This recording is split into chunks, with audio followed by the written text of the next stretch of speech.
to get very interesting because here's what it comes down to. With Kawhi Leonard healthy, Kawhi Leonard can carry the Los Angeles Clippers to the conference finals. He can do that. We can't dismiss. Listen, they can talk Zubac all they want to. He's about to. I appreciate what we've been seeing from him. It's about to come to an end. Now you're going up against the Joker. You can wrap that up. All that stuff you've been doing numbers-wise, it ain't gonna be nothing compared to. Ain't gonna be anything compared to his numbers, okay? But Kawhi and James Harden could deliver the goods in a series against Denver. And this Kawhi Leonard that I'm looking at right now, if that brother with this James Harden that I've been seeing, man, it's getting interesting. Clippers could go to the conference finals, if not the finals, with this brother. Kawhi looks special right now. I gotta give you credit.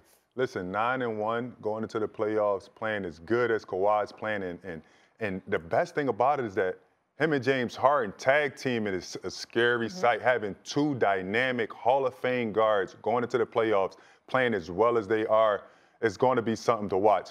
And, you know, go back to your point with Zubac and Jokic. Listen, Zubac has been playing really well. He will challenge Jokic defensively, and it will be a little toll on him. And it'd be interesting to see how tired and how much he can get Jokic to actually defend, right? And, listen, David Alderman going into his first playoff series against arguably one of the best coaches in the NBA. I don't know if Denver's ready for that, right? Because you have to speak on it. Like, I feel like Denver is in a position where it's twofold, right? If they lose, we fired our coach early before the playoffs started, right? So now you could put some of the blame on that. Jokic has been under this guy his entire career, 3 MVPs. You know, you brought up a lot of stats. He's number one in a bunch of different categories, right? Now you plug in a guy like David Adelman. How does he adjust on the fly? Like, how does he adjust does it really matter? Game to game? I think it does. I think it does because now you have to actually prepare. How are you preparing for James Harden and Kawhi Leonard? But only thing I'm saying is I don't think Denver has the personnel. I don't think it's about coaching. I don't think they have the personnel, the depth. What I'm talking about. Your start 5 is your start 5 if they're healthy enough to be there. That's different. But I don't think they have the depth on a personnel level to compete with the Los Angeles Clippers if Kawhi Leonard and James Harden's in. And let's not forget Norman Powell, because you talk about a brother that I love. I mean, I love that brother. I've always felt he was underrated. This brother, this year. And then let's also not forget the addition of Jeff Van Gundy, how their defense has been tight all year long.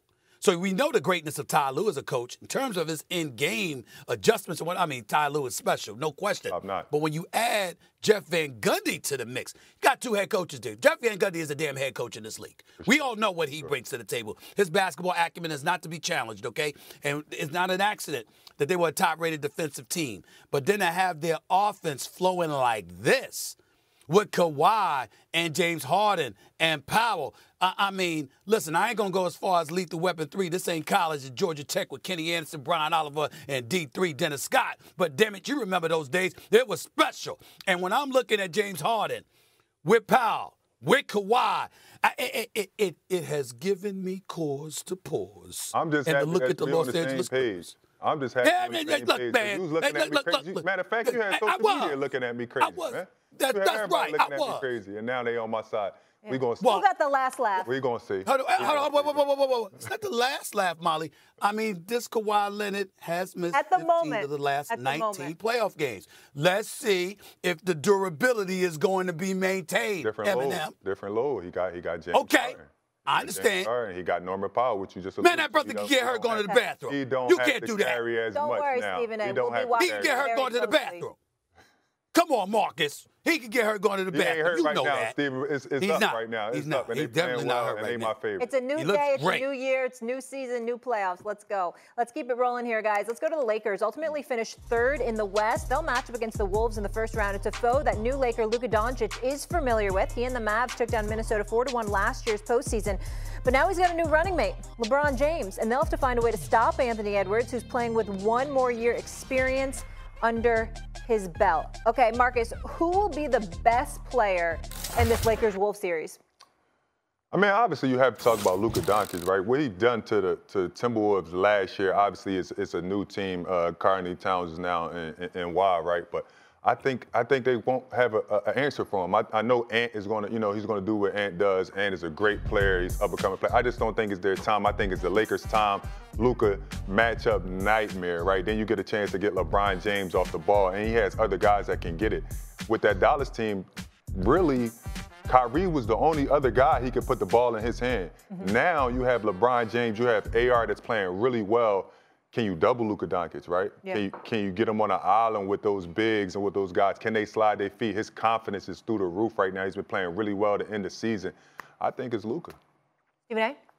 I don't blame you for that at all. That's obviously the smart pick. I mean, man, when they beat Minnesota last year, the brother averaged nearly 33 on 43% shooting from three-point range, and the way his J has been clicking over the latter part of the end of this regular season, the last couple of weeks or so, there's no doubt that that's probably the right answer. I'm just going to be I'm going to tell you what I'm fantasizing about. I'm going to ride Anthony Edwards on this. And I'm glad they got the ISO shot. Looking at me right now, let me tell you something, Anthony Edwards. Anthony Edwards, are you listening? You are a superstar in this league, my brother. Box office. I don't want to see what 19 points a game this season against the Lakers on 40% shooting, 32% from three-point range. Not good enough. Not good enough.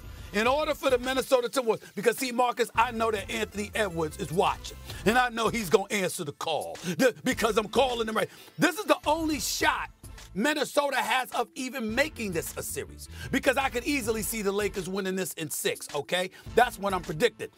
Here's where it gets interesting.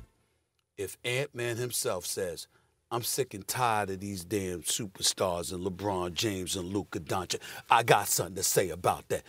I'm Ant-Man.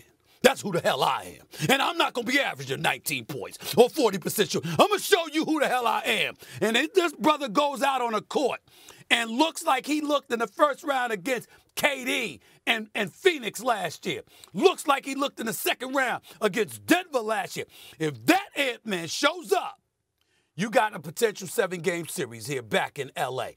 I think that's what is needed. I think Ant-Man knows it. And I think Anthony Edwards, reminiscing on Luka and how he gave it to them in a Western Conference Finals last year, is going to answer the call. And Anthony Edwards that brother going to win about 2 or 3 games by himself. Anthony Edwards is averaging over 30 this series.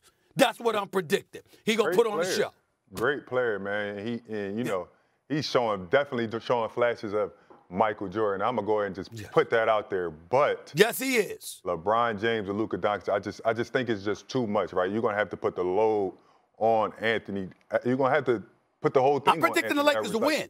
I think the Lakers going to win the series.